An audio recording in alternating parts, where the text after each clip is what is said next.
Our Unitarian Universalist fourth principle says that we affirm and promote a free and responsible search for truth and meaning. I personally add beauty to that search. I add beauty because I think sometimes to find or make meaning, we need beauty. Sometimes the truth is a hard truth. It is a difficult reality. And so we also need to be able to still experience beauty in order to make meaning in our lives, to be able to continue to see the divine in ourselves and all around us. Here is a video I want to show you.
It's a video I made several years ago for a seminary class.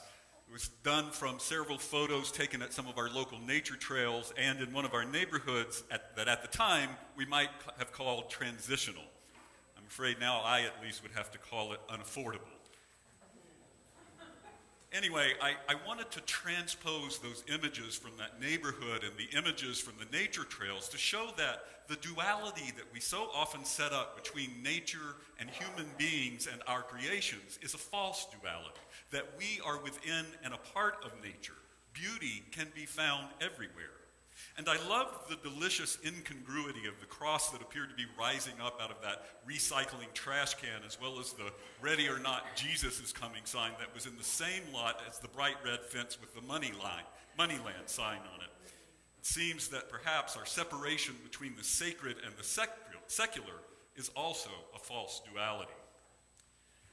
Human rights and environmental activist, poet, and scholar Carol Lee Sanchez is of Lakota Native American heritage. In her article, Animal, Vegetable, and Mineral, The Sacred Connection, she writes about how most Native American tribes do not even have a concept for these distinctions between humans and nature, the sacred and the material world. Instead, they understand humans, animals, plants, and all of the elements of our universe to be related to and a part of each other. So for traditional Native Americans, to be spiritual, to be a good person, humans must extend good intentions and good behavior toward not just other people, but toward creatures, plants, and all of the elements. They call doing this to walk in beauty, and it allows for us to see beauty in everything. Here is a sampling of how she describes walking in beauty. When Native Americans refer to themselves as spiritual people, they are saying they believe that everything in the universe is imbued with spirit, and they embrace, acknowledge, and respect the animating force within, surrounding, and beyond all things, including humans. The idea of the sacred held by traditional Indians is all-inclusive, and to be spiritual is to be in communion with the great mystery. Wonder how our world might change for the better if more people adopted this perspective. I'll share a couple of experiences that have helped move me at least a little closer toward this perspective. The first opened me to this idea that there is no separation between humans and nature, and that therefore beauty can be found anywhere. It was after my grandmother's funeral. My family had gathered in the home where my grandparents had raised their children and then helped raise many of their grandchildren, including me. My grandfather had died a few years earlier. Now, I loved my grandparents dearly, but I didn't so much love the Beaumont-Port Arthur area where they lived and where I grew up. It's flat, swampy, hot, humid, and filled with chemical refineries that from time to time fill the air with strange odors and light up the night sky with these giant torch towers where they burn off waste gases. And all of this just didn't fit into my concept of beauty. Later that evening, though, I excused myself and I walked out into the yard where I used to play as a child. Lit by the flame of one of those torch towers, the night sky was glowing with an orange-red light, much like an amazing sunrise. And suddenly, I found that I could see and experience an odd sort of beauty. And dwelling in that beauty, I was also able to finally truly feel the loss over realizing that I would soon never again be connected with this place, this home where I had felt such warmth and safety and love. The other experience was that of being in communion with the great mystery of which Carol Lee Sanchez writes. I was walking to a seminary class one cold morning in Chicago. To my left rose tall buildings of stone and glass. To my right, across Michigan Avenue, was a large park area, and beyond that, a partially frozen over Lake Michigan. The sidewalk was filled with people. I was meditating as I made my way through the crowd, and suddenly I had this overwhelming sense that I was a part of each of the people in this throng of humanity, as well as a part of the buildings, the sidewalk, the lake, and everything else, and all of this was a part of me. It was a beautiful, transcendent experience, yet a little bit overwhelming. I had to duck into a doorway for a moment before I could go on. I had truly been walking in beauty, connected to the great mystery.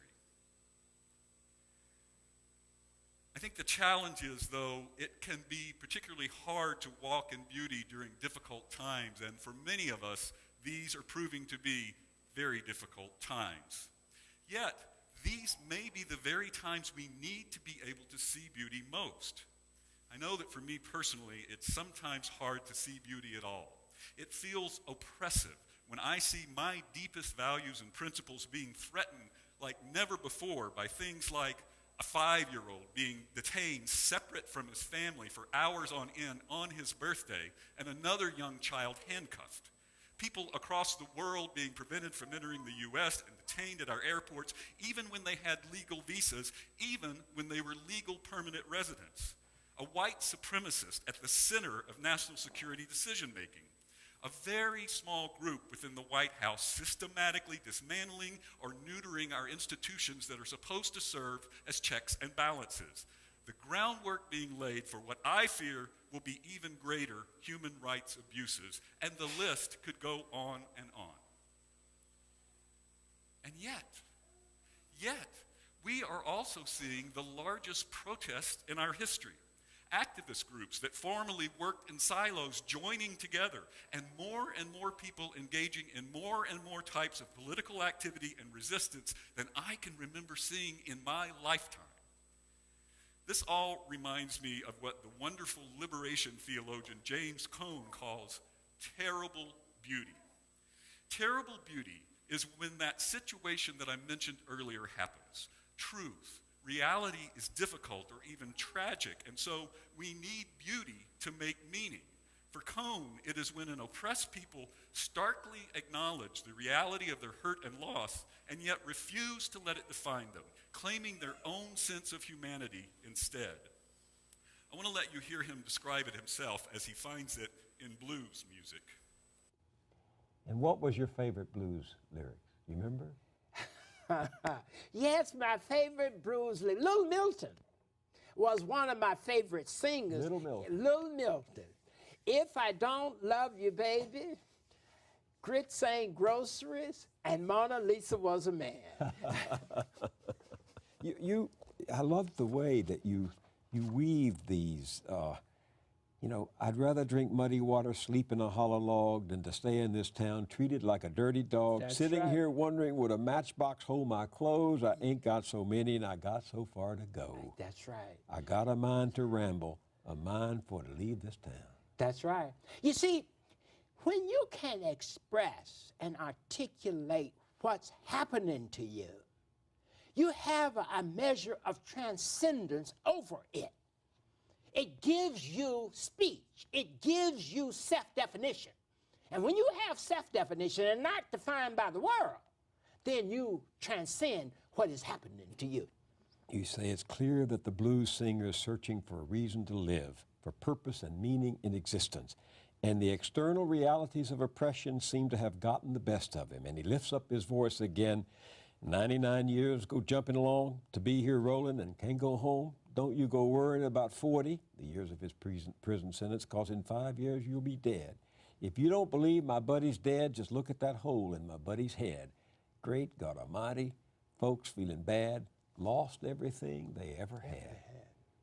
Anytime you conceive and articulate your reality, Including your loss. including your loss, tragedy, that's the terrible beauty. That's the terrible beauty. See, the beauty is you not being defined by it. The tragedy is looking at that reality, looking at it sharply, plainly, not avoiding it. And it's a kind of, as James Baldwin said, an ironic tenacity. It is claiming a sense of yourself, even in the midst of misery. My beloveds, I fear we're going to have to find terrible beauty in solidarity with our Muslim human family members, with immigrants, with people of color, with women and their allies who dare to demand equality. And yes, I fear that I and my fellow lesbian, gay, bisexual, transgender, and queer folks are going to need our allies to find that terrible beauty with us, as attempts get made to legalize discrimination against LGBTQ folks across the country. We are going to need that ironic tenacity of which Dr. Cone spoke. We are going to need each other. And that's where one more source of beauty I want to discuss with you comes in. This religious community is a thing of beauty. It's a place that sustains and nourishes so many of us. We have been experiencing high levels of wonderful visitors. Just last week, 28 new members joined the church, some of whom you got to meet earlier. Friday before last, a terrific group of our church members put together a moving and healing People's Inauguration worship service. And it's beautiful that this church is becoming a place of both comfort and challenge toward doing justice for more and more people. I think the challenge during times like these, though, is that we can very easily become stressed out. No matter what our political persuasion, there is so much coming at us right now. There is such a greater than usual sense of uncertainty in our world. And when we're stressed out, at the very times when we need one another most, we can behave in ways we normally wouldn't. I know I've found myself having to be careful to take a step back, take 3 or 4 deep breaths, and check myself from responding to another's words or actions that I would probably normally just let go. I've found myself having to take that step back to keep from assigning intentions that may or may not be accurate. And all of that's just with my spouse, Wayne. Poor guy. What we need to know is that these types of reactions under stress are normal. They are, in fact, neurologically hardwired. Our brains kind of shift into a different mode. The great thing is, though, we're capable of interrupting ourselves when this starts happening by recognizing the negative feelings and reactions when they're coming up, taking that step back, taking those 3 or 4 deep breaths. By doing so, we re-engage our brain's more rational mode. So in this time, when so many of us need this, our beautiful, beloved community, let's try to move even beyond the promises we have made to one another in our covenant of healthy relations. Let's not only try to interrupt those stress-related reactions that may try to come up in us, but let's ask ourselves how we can offer each other more kindness, more fun, more humor, more compassion, more support. We are in life's struggle together, and there is so much beauty to be found in the struggle itself, with and through each other. If we walk in beauty together, and we invite more and more people to walk with us, and we join in solidarity with more and more other groups of folks also working in beauty together, I believe we can create something greater than resistance. I think we can create a revolution that will move hearts and influence minds. And wouldn't that be terribly beautiful? Now please rise and body your spirit as we sing together hymn number 21, For the Beauty of the Earth.